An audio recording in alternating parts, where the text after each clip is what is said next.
Are you ready for my prop? This is my prop. What? Ugh. Are you really not gonna have your snake on stream? I just fed him. So if I manhandle him It's too so much, he'll on throw up a dead rat all over me. What, you don't want that? I actually don't. Anyway. Oh, high upon something and da-ba-da-da. Mighty George something got home on the plains. Baddest man in the whole damn town. I don't know all the words to this song. And home came his good horse, but never came he. To the podcast. Hello, everybody. My name's Jackson McMurray. And my name is Adeline Sunflower McMurray. It's really bad. Audio, it's not good. That's great. It's the auto heart. No, it's really good. I don't know what you're talking about. Beautiful. Are you guys tired of this yet? Do you wanna do the podcast now? Yeah, we could do that.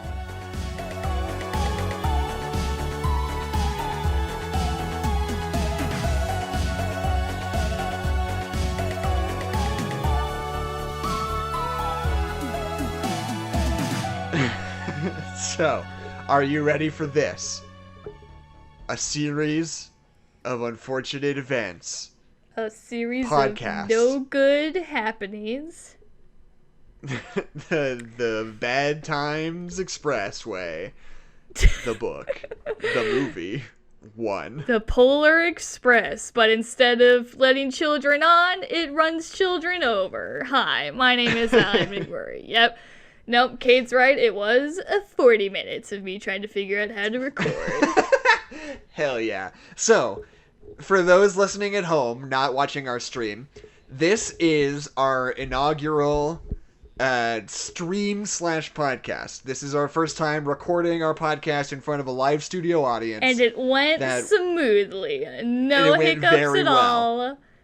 Business as usual. I don't have to hold my microphone in my hand because the camera's facing the other way than the microphone. Not a thing. Why don't you have a stand for your... I do have a stand, but I have to put it on the desk. And I cannot put it on the desk where my phone is. So I just have to hold it. Alright, fine, whatever. And business as usual. So, if you hear us reacting to things that we say on chat, or that people are saying on chat to us, Adeline's watching the chat. She'll always make sure to say what it is out loud so people at home aren't out of the loop. But exactly. Yeah, this is something we're going to start trying to do regularly if we can. So hopefully in the future, if you're listening to this, you can check our Twitter or our YouTube channel and you'll see when our next stream is going to be. We don't quite know yet. Ideally, we're going to have a set schedule. But until we figure out what that is, this is the first one. And we'll see how it goes. Yeah. Goes pretty well so far. Definitely very smooth. Very smooth. Easy peasy. Definitely super smooth good. as butter. So, or margarine. So first Please of all, sponsor us, margarine. Do you want to hear something very interesting about this movie that I read on the Wikipedia page? Sure. So, okay, well, first of all, I should just talk about the movie in general, which was made by Nickelodeon and Paramount Pictures together, with Barry Sonnenfeld attached to direct. Director of both Addams Family movies and all 3 Men in Blacks. Like, this guy who seems very much suited to this kind of movie. But at a certain point, during the pre-production, he was like, hey, what if, it wasn't, like, more about Count Olaf being goofy than pretty much anything else? What if actually it was mostly about the kids, like, you know, they're the protagonists of the film, probably, right? And the studio was like, get your goddamn asshole off of this set. because we need somebody who's going to appreciate Jim Carrey for the genius that he is. We need someone to love Jim Carrey, and if you can't do that, then I don't know why you're here. So they bring on director Brad Silberling, who, not to be a jerk about it, but, like, who's no Barry Sonnenfeld. No, we've looked this up before. His, like, history of movies that he's directed is kind of, none of them. Well, he did the Casper the Friendly Ghost movie from the 90s. Mm-hmm. That was, like, his first movie. Then he did a couple of just, like, inner city personal dramas and, like, romances. And then he did Series of Unfortunate Events. And then he did a couple more, like, small budget romances. So, I don't know, he's just hanging around lately, I guess. But so first of all, I think it's hilarious that there are so many stars attached to this picture. Mm-hmm. Because I feel like those were all people who were excited to work with Barry Sonnenfeld. And then he was not attached to the project anymore. when they swatched him out with Brad Silberling at the last minute. Like, they get that text and they're just imagine. Like, like Meryl Streep being like, oh. Can I say, I still have to do, I signed the thing? Okay. I signed the thing already? I did. But anyway. I thought I hadn't done that yet. So here was the pitch. So this was meant to be a franchise, right? That was the whole idea from the outset. And so they made the movie, did pretty well. You know, it's not like it bombed. It made its budget back by like 1.5 times. It was not like a huge success, but it was a success. And so they were like, yeah, we're going to make a sequel for sure. And it just kind of never came together. And there was an interview with Brad Silberling from 2009, 6 years after the movie came out. No, here's what he says. Here's what he says his pitch was for the Series of Unfortunate Events sequel. My idea for it is something like this. I'm paraphrasing here. The kids are too old to just come back and make a sequel like it's not a big deal. They've aged way too much. So here's what I'm thinking. What if, beginning of the movie, Lemony Snicket comes out and he's like, hey guys, what's up? Sorry about that last movie. Those were all actors and sets and whatever. This time, we're going to show you the real-ass documentary footage of what happened to the Baudelaires. Then you start the movie, all in claymation. It's a claymation movie.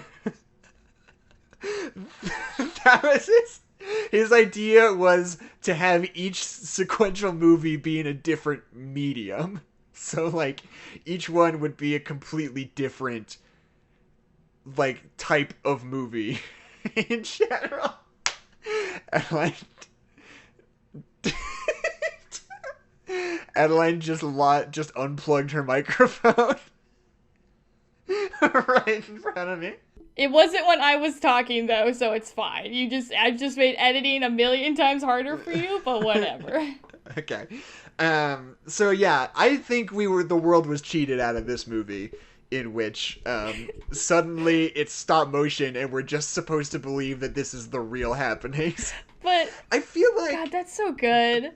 There are a lot of directors in Hollywood that are very optimistic about what people will allow them to make. I feel like you hear those pitches all the time, where they're like, our idea for the second one was that it was going to be in claymation and there was going to be a lot more sex in it. And you're like, why did you ever think anyone would let you make that? Why did you ever think you would be allowed to do that? Yeah. Like... Well, we said this when I don't remember what episode it was, but when we talked about Sweeney Todd. And it's like when people didn't know it was a musical when it came out. So when it opened and it was a musical, everyone was like, what the fuck? But like, imagine that if it's like, it's Series of Unfortunate Events 2. You're so excited. It's been like 10 years or whatever. And it just opens up and it's immediately stop motion. Like, wouldn't that just be incredible? Wouldn't that just be so cool? And all of the footage they used in the trailers was live action and it's just Lemony Snicket. Yeah. Just doing things. Or if they like went all out and like did film actual stuff with the actors. Just for the trailers. Just for the trailers. Knows. God, that would rule. That'd be so good. Kate in the chat asked me if I've watched an acronym, but I'm not sure what the acronym is. So I'm not going to answer it and maybe wait for them to clarify. Wait, just tell you what it is. Lamo, you watched HLRAI?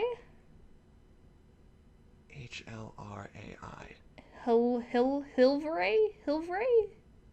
Heroes loving villains, radical, all intelligent. Is that a show? I've never heard of that show. What is... God damn it. I gotta figure out what it is. Cade, please. Cade, come back. Come back and tell me what that means. Who loves... Raymond. Who loves Raymond? I don't. That's for sure. Okay, we gotta move on. Okay, wait. I'll let you know. I'll keep you updated. Thank you. But, so that is the thing. So the other, I think, most interesting thing about this movie, in terms of, like, the legacy it leaves behind, is this is the only movie I can think of where, like, a director sort of got taken off the project because of creative differences. It didn't work out, and they never got to really fully realize their vision. And then, like, 15 years later, they just got to, like, go for it a second time. Like, they just got another chance at it in the form of the Netflix TV show, which Barry Sonnenfeld was the director and executive producer of. So, like, that's just so wild. Like, that's never happened before. Yeah. Did you lose your microphone again? No. I was reading the chat. I'm going to call out Cade live on the podcast. They were talking to Tabby about a Half-Life VR thing.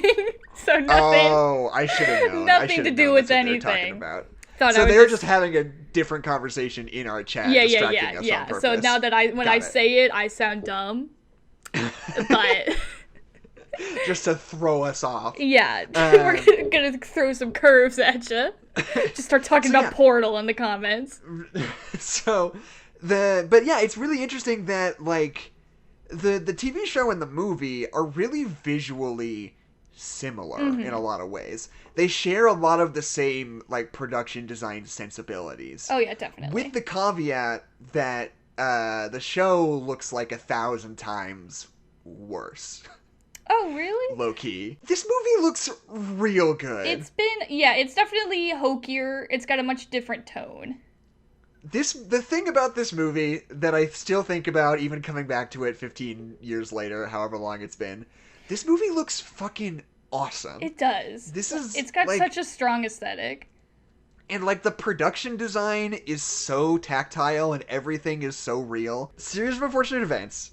Yes. Is, like, I was looking at some of the behind-the-scenes stuff that they have listed on Wikipedia, and, like, basically everything was a practical set.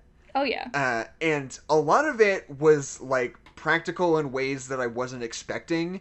Like, the convenience store on the train tracks was apparently just, like, a full sort of diorama in a circle with, like, a... What do you call...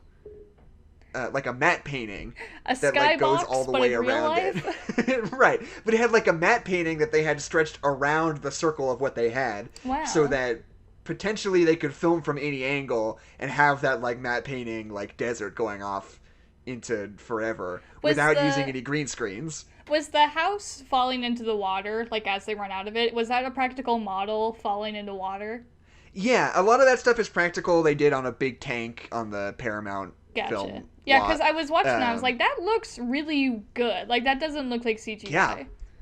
No, the movie looks fucking great. And I've said it a few times now, but I just want to reiterate, this movie looks awesome. Yeah. And it's shot by fucking Emmanuel Lubezki, which is hilarious. Cinematographer of Gravity and The Revenant. Yeah, and it shows, weirdly. Yeah, it does. It rules. It looks so good. It feels so good. It's one of those movies that, like, it's just, I don't know, it's the strongest case for why practical effects are always better. And, like, not to be that guy about it. Because we all know. Yeah. It just always looks better, and when you do everything in CGI, you can tell, and it doesn't feel real. And, this movie and fucking Force Awakens is the best feeling movie that's anyone's ever made. Oh yeah, it like looks no great. movie feels better to look at than Force Awakens. I don't care how you feel about that movie. It is just God, the incredible. practical effects are great. It's the crunchiest goddamn movie, and it rules. I love the crunch. What were you saying? Well, it's just talking about this movie. The one shot that I think that they had to do digitally is weirdly the one where they're playing fetch and Sunny like catches the like stick in her mouth. Yeah, the CGI and baby. It's weirdly CGI, and it's the worst thing I've ever seen. Yeah, that's like that proves everything that we're talking about. That it looks better right. when you actually just throw a stick at a baby. What are you worried about? Because it's been a while since I watched a TV show because I'm terrible about watching TV shows. So I watched the first season of the TV show a while ago, and then I just never came back to it when the second season came out. Right. But that was the biggest complaint about the show was that the baby was CGI a lot of the time. Yeah, the baby looked weird. Horrible. It's a weird baby. Looked really bad. Yeah. There was one part where in the book it's written that she gets in a sword fight with her teeth with a woman with a sword. Yeah. And it's kind of a goofy, funny thing.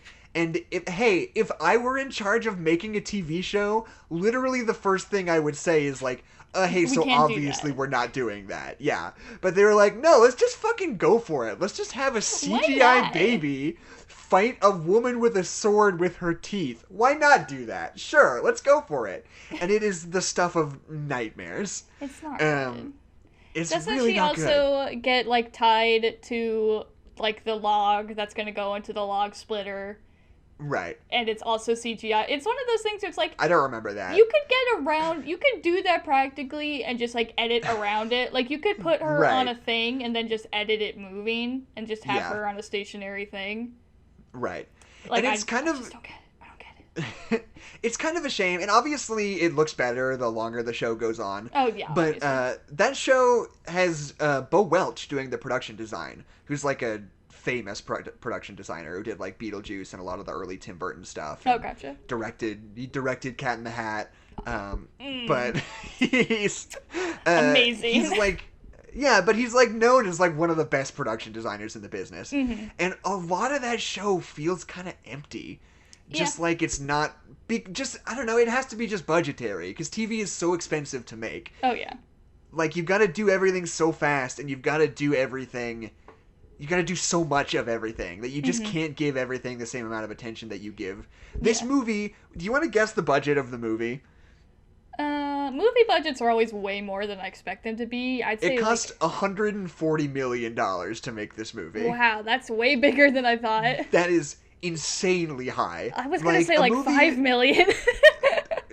Adeline. Yeah, I know. I don't know how much it costs to make work. a movie because it costs so much. It's ridiculous. Just to put it in perspective, if a movie that's a regular mid-budget small movie, people talk about movies making $100 million as that's kind of where it's a success. You know, Knives Out grossed $131 million. It's hell yeah, we totally did it. $130 million, we made it. And it's this movie cost more than the success of any other movie, basically, to make in the first place. And, it did pretty well. I think all said and done, it made $300 million or something like that. So it's it paid off, more or less. Well, not to just... But yeah, this movie was insanely expensive. Mm-hmm. Not to just talk about the TV show for too long, but it's relevant because, like you said, it's someone's full vision coming together. And it's weird. The aesthetic of the TV show is definitely different, but it's not. It's different tonally. The show is much more colorful than the movie is. The movie does not have a lot of color in it, but it makes sense tonally because it's a dark and depressing, tragic story. And so even though I tend to like things better when they're colorful, I think you can still be just as dramatic and whatever when things are colorful. But I don't think it fits the tone as well when everything's super colorful and happy. It kind of fits the juxtaposition that the story kind of deals with sometimes, but I think overall the dreary aesthetic works better than the bright and happy aesthetic does, you know? Right, for sure. And because that's sort of the idea of the TV show is that it's, supposed to stand out. Oh, isn't it so weird that everything looks so colorful and happy? What time period is it? Yeah. Yeah. But like this movie is sort of, and just tonally, I think it's interesting. The TV show is going so far out of its way to be funny. Like every character has like zingers and one-liners like all the time in that show, and that's like part of the tone of it. But like in this movie, in the Brad Silberling movie, it's like basically the only person who's funny is Count Olaf. Yeah. And everyone else is played pretty straight, like, pretty much all of the time. Mm-hmm. And it's like, you know, not that it's not funny, it's just not, like, haha funny, you know? Yeah. It's just sort of, like, wry, you know? Yeah, exactly. It feels kind of, how, I've never read the books, you adore the books. Is there a lot of comedy, or is it more of that just wry style in the books themselves? I mean, yeah, it's just, like, it's, you know, it's not haha funny, it's just, like, sort of... generally it's humorous, nose exhale, you know? funny. Exactly, yeah. But not even that, it's just like intellectually funny. Yeah. You're just like, oh, that's like, I don't know. Everything is so like sort of clever and witty, and it's never like zingers and one-liners or whatever. It's just like, oh, and now we're going to Damocles Dock, and you're like, that's sort of a literary reference, and I get that. It's like that's kind of the joke of it, Gotcha. you know. Yeah. One more thing I wanted to say about the show was that the casting of Count Olaf. I think Neil Patrick Harris does a very good job, but he's also playing a very different Count Olaf. Mm-hmm.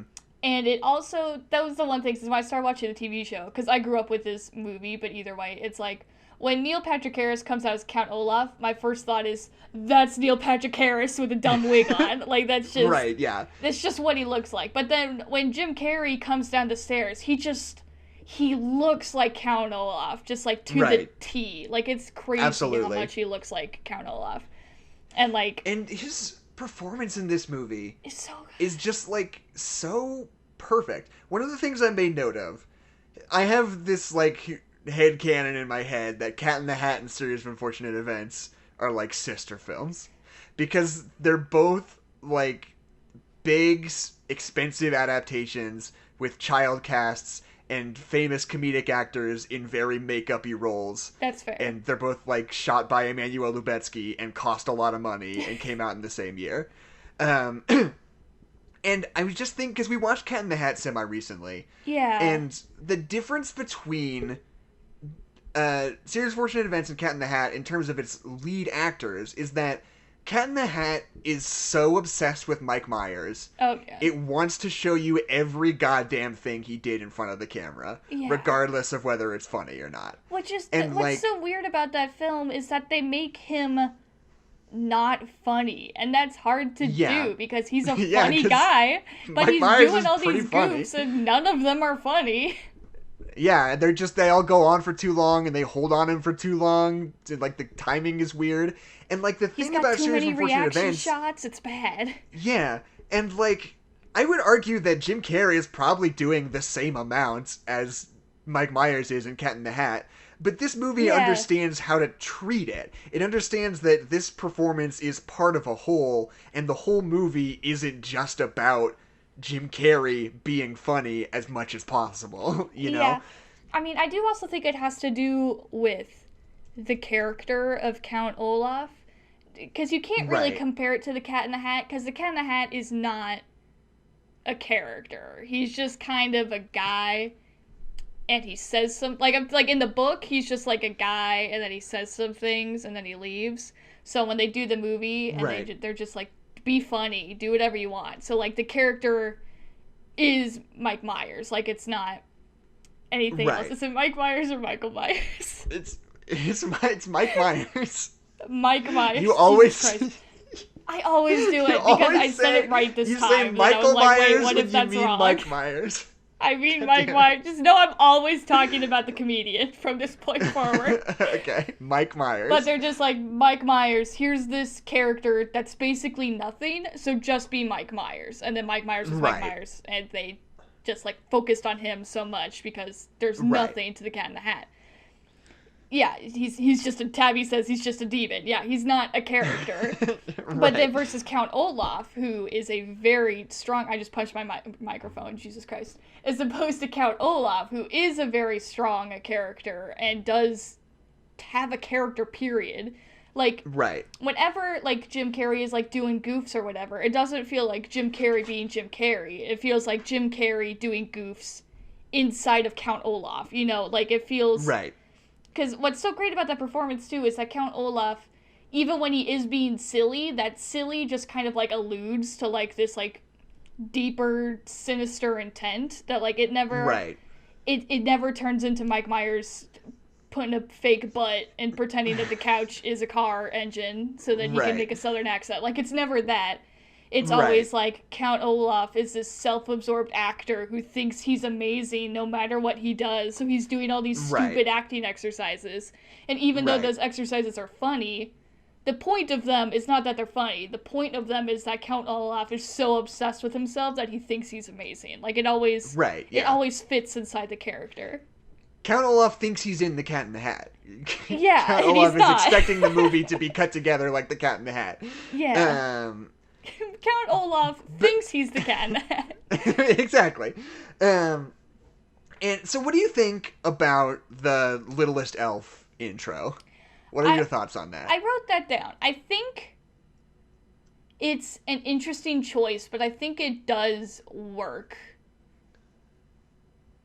Because, and I don't really have an answer for why it works. I think because you watched it when you were because 5, I like it, so it works. No, but I think because of the relationship that Lemony Snicket kind of has with the audience and kind of has with the subject matter itself, Jesus.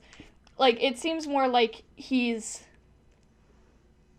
like, I don't know. It's like, it's creating a juxtaposition between what he's doing and what he wants to be doing. It's just another way to, like, show you, like, how sad and depressing this story is by showing you, like, the mainstream story that you should be saying. What I don't like about the Littlest Elf is they use it as an excuse to shit on people who like happy stories, like, right at the end. And I'm like, why did that have to be a part of it? Why?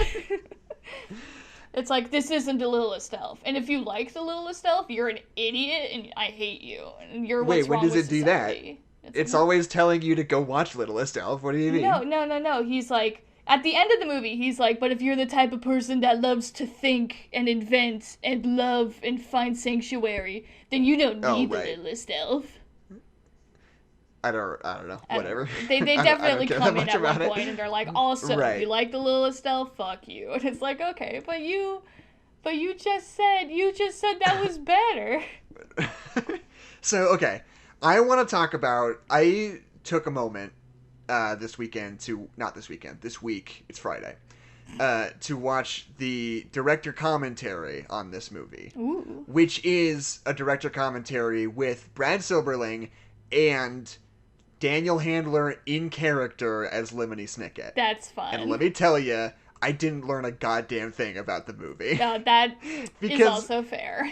It's very annoying, frankly, because he's just Lemony Snicket, Daniel Handler in character, like doing this extended bit about how horrible the movie is and how dreadful it is to watch, and how could you have produced such a thing? It's so awful, and like that's the whole commentary. It's just him doing that. Well, yeah, and you're like, okay, I guess. I mean, it's kind of funny sometimes, and he has a couple of good lines. Mm-hmm. There's one point where they show the shot of Count Olaf's house for the first time, and he's just like, this is an architectural and moral horror. I was like, that's a good line. That's a good string of words. Is that wolf isn't real, is he? It probably is. What do you mean? He might be real. He feels like he's photoshopped on top of something else, though. Okay.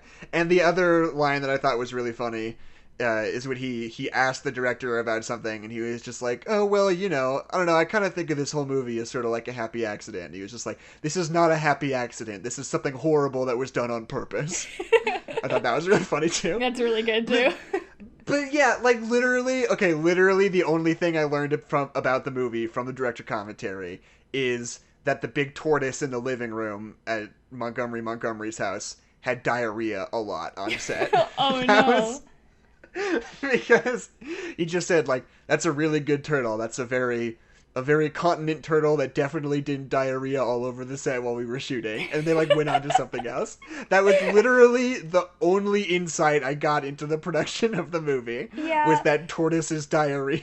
Here's the thing. Hey, anyone who's in charge of like the special features on the DVD, if you think your special feature is cute and funny and related to the film, but doesn't actually give any information, just take a step back. Right. And wonder don't who's do watching that these. thing. Like, God. Yeah. I will forever be upset about when I was 13 and we got the Frozen DVD with the special features. We specifically got the one with the making of Frozen because I, little 13-year-old Adeline, who's into animation, really wants to know, like, all the behind-the-scenes stuff of how to make Frozen. But here's the thing about Frozen, is that they didn't know what the fuck they were doing during the making of Frozen. So, on the DVD, when someone had asked, hey, how did you do this? And instead of going, fucking, I don't know, instead, they just wrote a little musical number. And that's it. That's it. Nice. It was like, how do we make Frozen? And then that was it. And they did not tell you how they made Frozen. And I was just so righteously angry. They're keeping it secret. I hate it. Don't do that. Not to speak too well of Disney on this podcast. Yeah. But I feel like Disney Plus, in a lot of ways, is like truly the platonic ideal of what streaming services should be. Because they are the only streaming service that has like special features in it. It's the only one where you can look at, some movies have director commentaries, some movies have deleted scenes that you can just look at on the streaming service for free, which rules. That's the coolest shit ever, and every streaming service should do that. Well, what's even cool is that because they have the Disney Vault or whatever, like they have all the old movies. Right. But what's cool is that they have the commentary on those old movies, which sometimes are kind of lost to time. So like, when I watch Sleeping Beauty and I'm like, oh my god, this is a masterpiece, and then I can watch the like how they did it and like all the interviews with like all the old animators, and I'm like, oh, this is so cool. It's cool. It's good. Yeah, it's rules. More streaming services should have bonus features on them. I want more director commentaries. I mean, it's different with Disney because they own all of the material, so like they know where those things are. But like, I guess that's true. Because I was remembering like the bloopers. We would watch the bloopers for this movie all the time because it's just Jim Carrey being silly. It's the stuff that they cut out because if they didn't cut it out, it wouldn't be funny in the movie. I was just thinking about some of those good goofs, and I was like, oh, maybe they're like at the end of the stream because like maybe Netflix has them, and they don't. Netflix doesn't have them. But like, who does have them? Like, is that a separate set of rights? Does anyone have that to like give to Netflix? Like, how does that work? Right. So, here's another big take I have about this movie. Yes. I guess I'll just ask you, what do you think about the way they split up the books? How they split the first one into two halves at the beginning and the end? I think that would have been smart if they were planning on having this be a singular film. But because they were obviously planning on it to be a series, like even at the end of the movie, they planned for it to be a series. It feels weird. It feels like they wrap it up in a beautiful bow, and then they untie the bow and then open the box again. Like, it's really weird. Because it gives this movie a 5-act structure. Yeah. Which I don't think kids' movies should have 5-act structures, frankly. Because Jackson, it makes this isn't your average kids movie. Right. Because you've got the introduction, then you've got Reptile Room, then you've got Wide Window, and then you've got the marriage at the end, and then you've got like the epilogue where they like revisit their house again. And like the thing about a 5-act structure is that it's, you know, in terms of like things that aren't 3-act structures, it's like the next most popular one, you know. But I think that if you're giving a kid's movie a structure like that, it just makes it kind of drag, you know? Yeah. You're conditioned to watch them a certain way, and when you've been through, like, 3 different arcs already, you're like, are we about to wrap it up? Because I'm feeling pretty narratively satisfied right about now. Yeah, it's got a weird speed to it. Like, because the fact that we're going through, like, 3 separate things rather kind of quickly Like, you think the pace would be really fast, but it weirdly isn't very fast. Like, we're changing from, like, where we are and what we're doing very quickly, but because they, like, kind of drag out that first story to the end, it does feel like we're getting, like, the information that we need for, like, the plot. It feels like we're getting that very slowly. So it's, like, kind of fighting itself about what pace it wants to go at, you know? Right. Sorry, one moment. There's something else I wanted to say. Oh, here's my biggest take about this movie. Yes. This would fix this movie. This would fix every problem this movie has. Catherine O'Hara and Meryl Streep... You've said this to me 10 billion should times. switch roles. Can you imagine? Like, Aunt Josephine feels like it was a role that was written with Catherine O'Hara in mind. And, like... I feel like if they just switched roles, and obviously they never would have, because Aunt Josephine's the larger role, and Meryl Streep's gonna get that one. Yeah. But, like, I genuinely feel like Meryl Streep would have been more interesting as Justice Strauss, and Catherine O'Hara as Aunt Josephine would be a goddamn slam dunk. It would be so funny. Can you imagine it? Close your eyes, Adeline. Picture it in your mind's eye. I'm picturing it. I'm looking at you. I can see you're not closing your eyes. No, I'm there you picturing go. it. Although I do have to give it up for Meryl Streep in that one scene where they meet Captain Sham, and her line reading on "The Black Plague! Is it the Black Plague?" is very funny. Yeah. That makes me laugh every time. God, here's how good this movie is. I only got the joke about Stefano, like, today watching it. Like... What joke? When I was little, it was just like, oh, there's this weird guy, he's got a funny accent. But I actually, like, listening to him talk as an adult, he's like, I've been bit 7,400 times.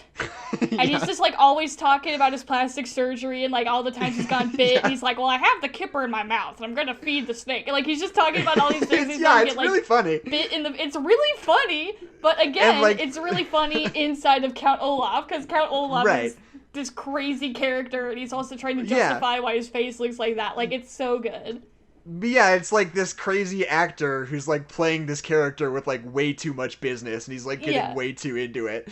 And like... Well, because he's just committing to the character fully, and he's like made a character decision, he's just like sticking to it. He's like, oh my god, I got bit by a snake. He got bit by 300 snakes. Here's this story about how I did, like, all this stuff. And then at the end, it's so funny when he gets like called out, and they're like, oh, that is Count Olaf. And he's like, damn it, this was such a good character. Like, it's so good. Well, and Captain Sham, I think one of the best bits in this movie is how Captain Sham is, like, 1 second just like, oh, I can't tell you how sorry I is for bumping into you and your sister there. Like, the most broken sailor English you can imagine. And then the next moment, he's like, oh, grammar be the most important thing in this here world to me, it do be. And fucking Meryl Streep is just like, oh my god, I can't believe you feel that way too. Like, it's so good. Listen, sometimes when you're older, you just, any man who says he likes grammars, you're just grabbing them, you know? Once you hit a certain age. Your dating pool of people who like grammar shrinks. It's shrinking. But yeah, and there's those moments where you're just, like, near the beginning where they're making the pasta at Count Olaf's house. Yeah. Like, just the bits he's doing, like, the bit where he's like, I call this one electric chair. And he, like, sits down in the chair, and he's like, I think you might have to turn it up. And then he just, like, mimics getting electrocuted and dying. It's pretty good. Like, it's a bit being done by Count Olaf in context, but it's pretty funny. You gotta give it up for that one. It's just, they know how to do humor in context, and I think that's really important for a kid's film. Because I feel like children's films, a lot of the time, they will stop what they're doing in order to tell a joke. And that's not good movie making. And they know the jokes are, like, integrated into this movie. Yeah, exactly. The jokes are important and tell you something about the character and are sometimes plot related. Like, the jokes are all integrated. Right. And let me tell you what I love in movies.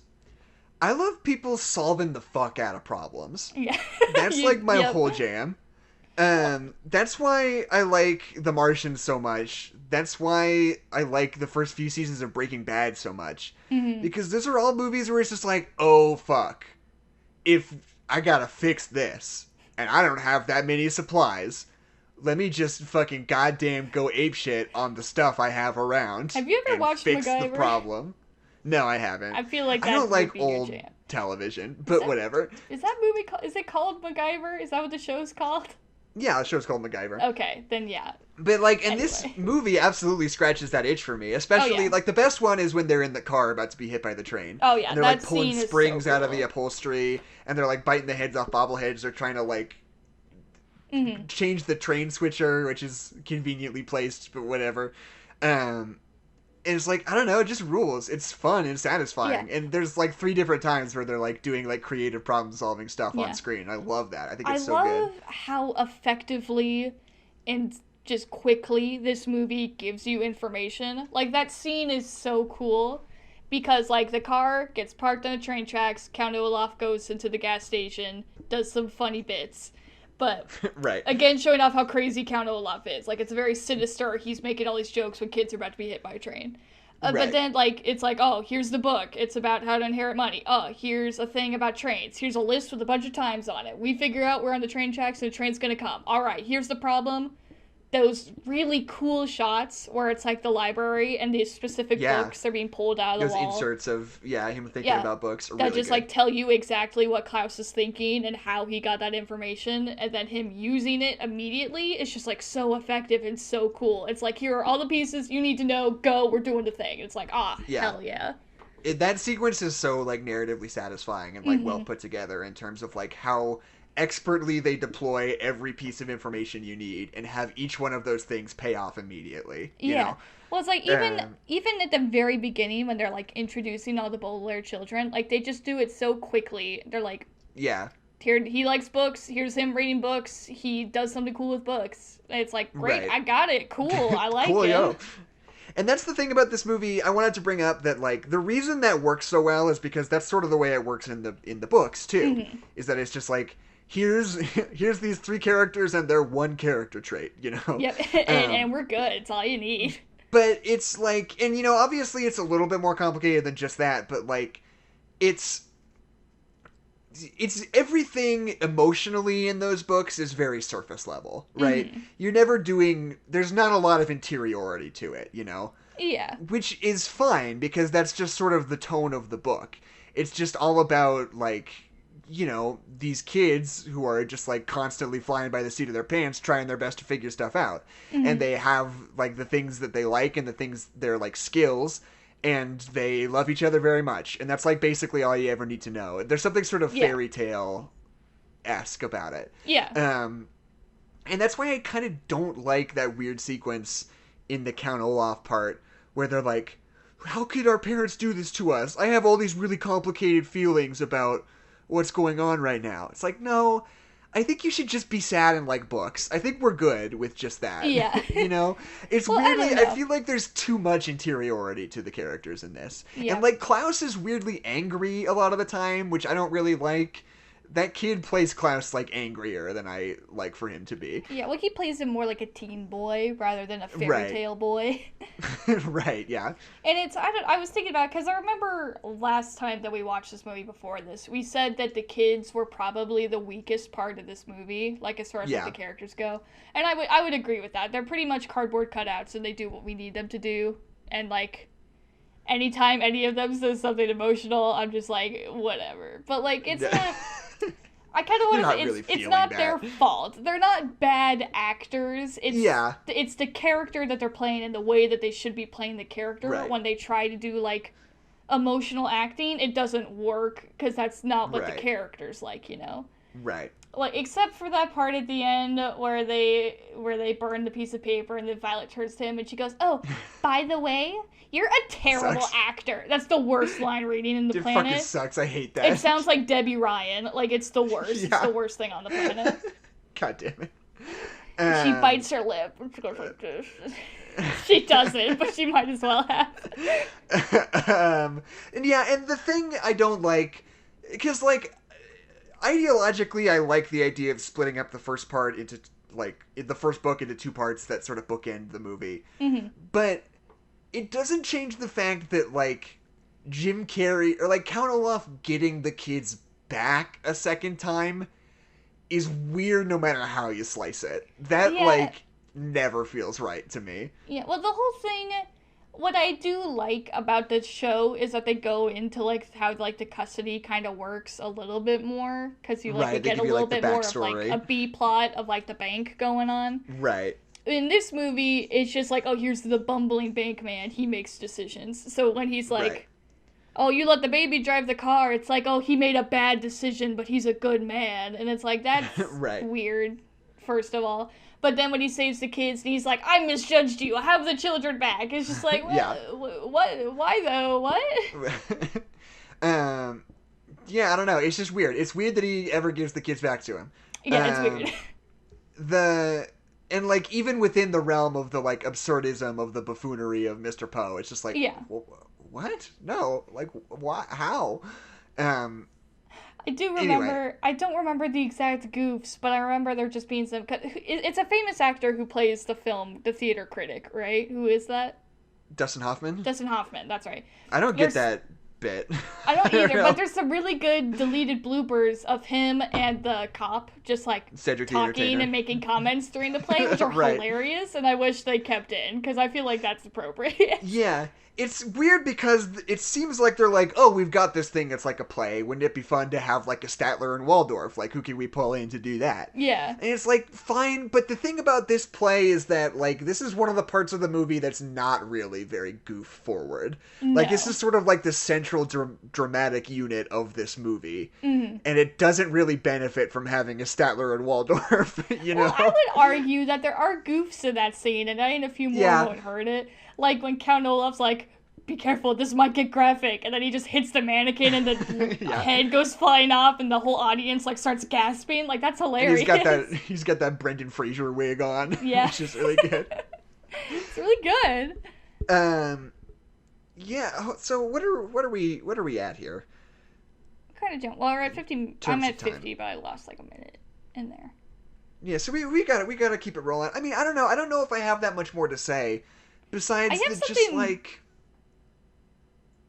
something weird to say. I just noticed this watching this film, is that the way that Violet is designed and costumed, I hate to say it's almost Tim Burton-y, because I think this was before the Alice in Wonderland movie, but like it's very much that aesthetic, with like the striped socks and the 10 billion petticoats and like all the like dots and layers and like buckles. Like, it's very Victorian, very like twisted fashion.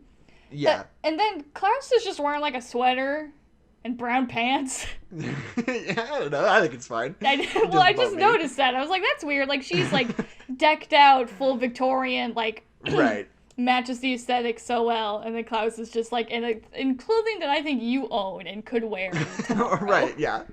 Sure, yeah, fine. But why is that?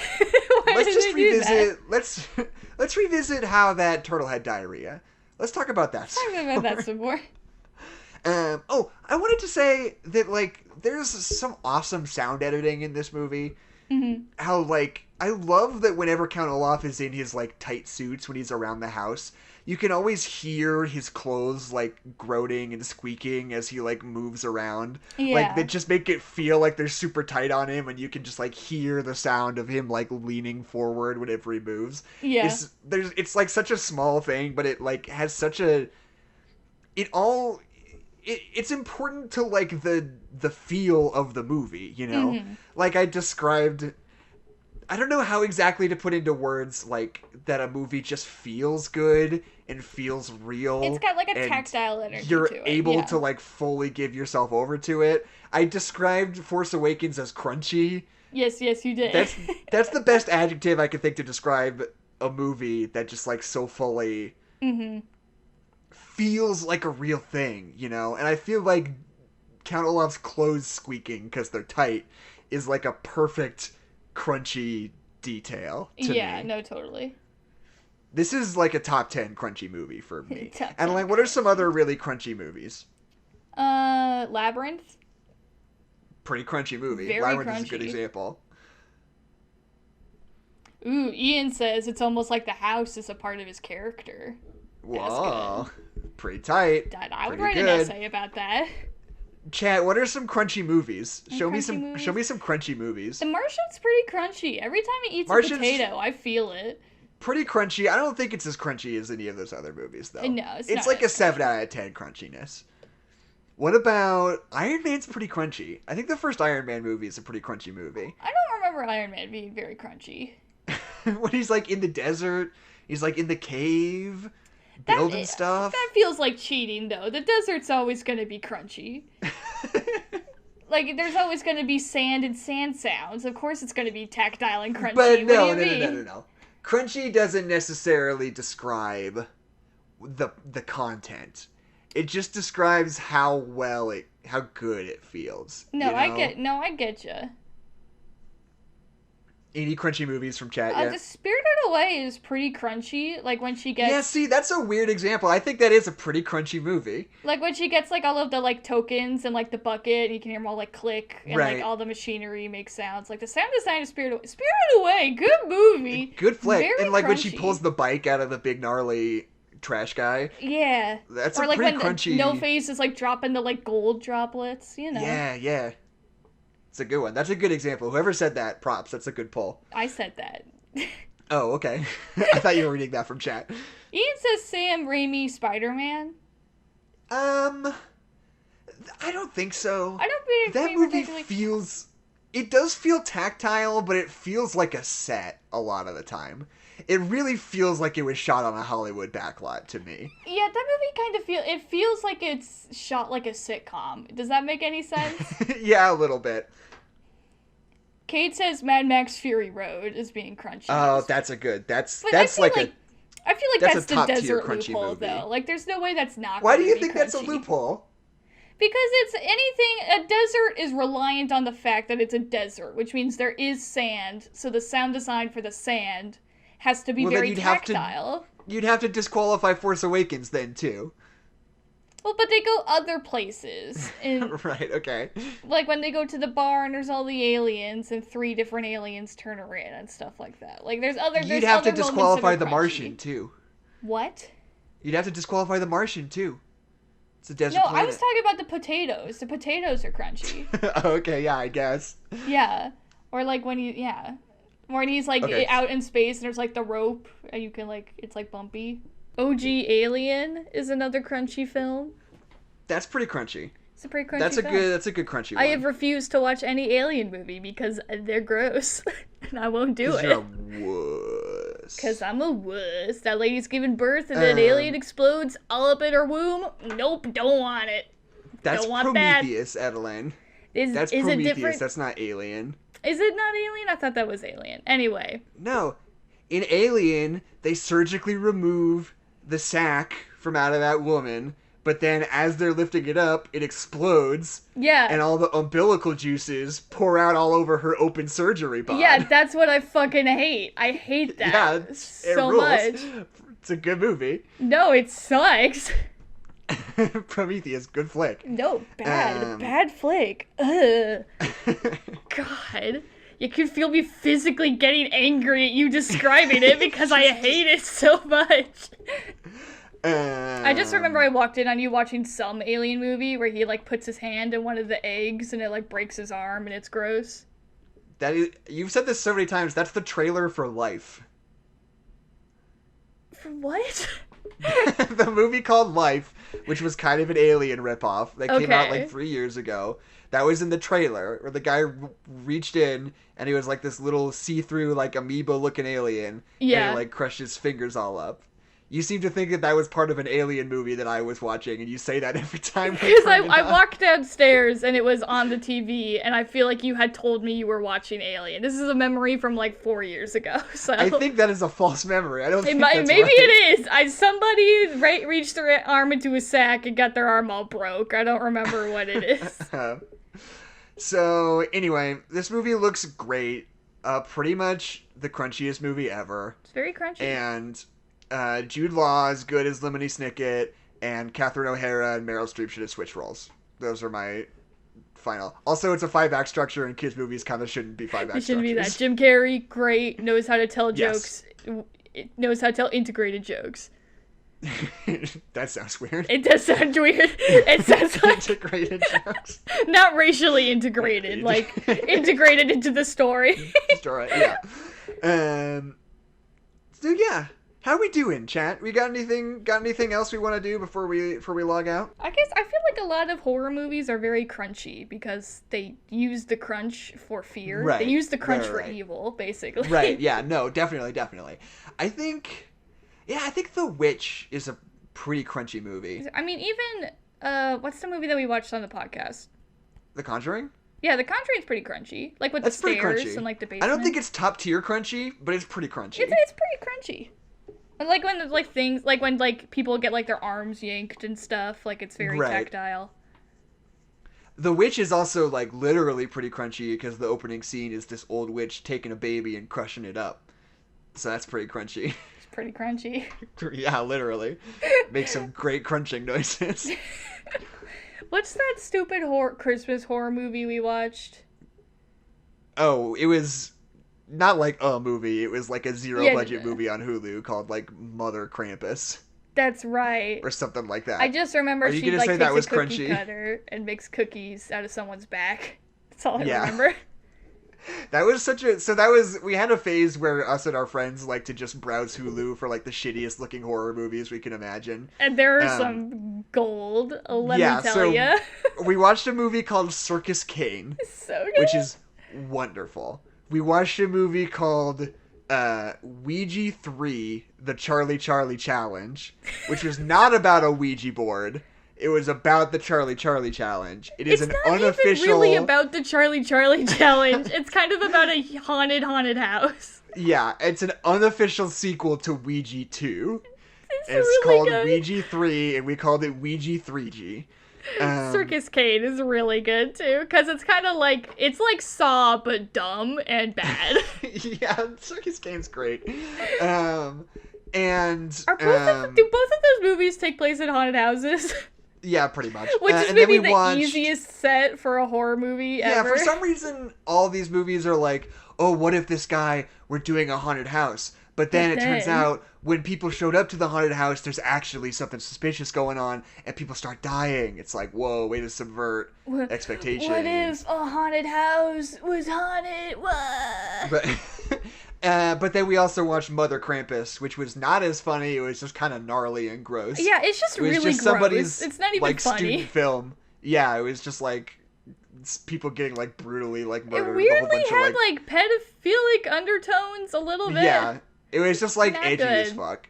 There's Not like good. a really specific kind of person in my film classes who's like definitely like a 20-year-old female film student who is obsessed with that kind of horror movie that I can picture very vividly in my brain that probably made Mother Krampus.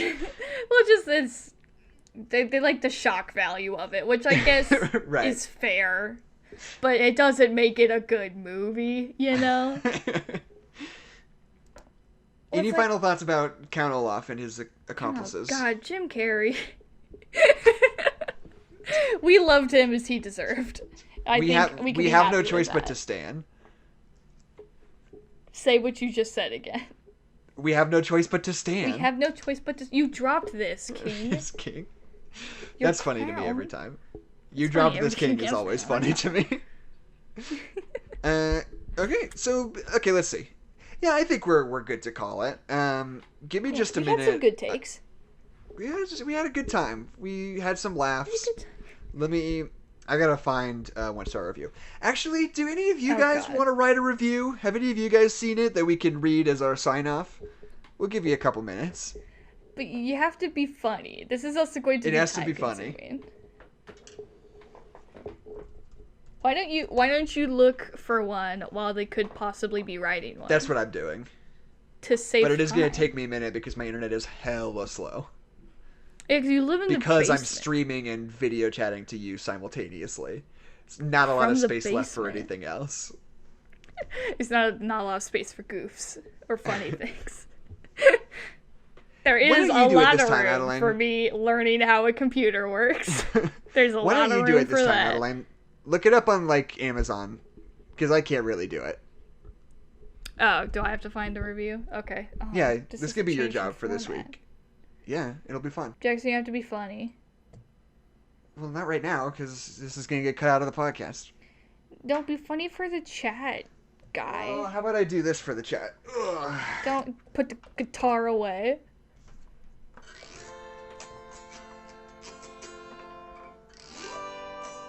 Okay, hold on. my audio didn't like that.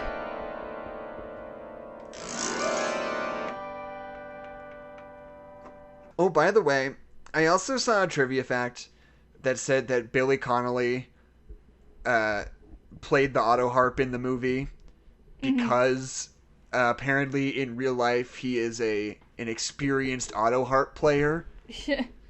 Which is a weird turn of phrase because the auto harp is literally an instrument designed to be played with no practice or talent. It's like Chad, if you see this, all it is that you just have buttons with chords on them, and you press it down and it makes that chord when you strum it. That's like the only thing that's involved with you. I don't know how much better at auto harp you can be than as good as I am right now.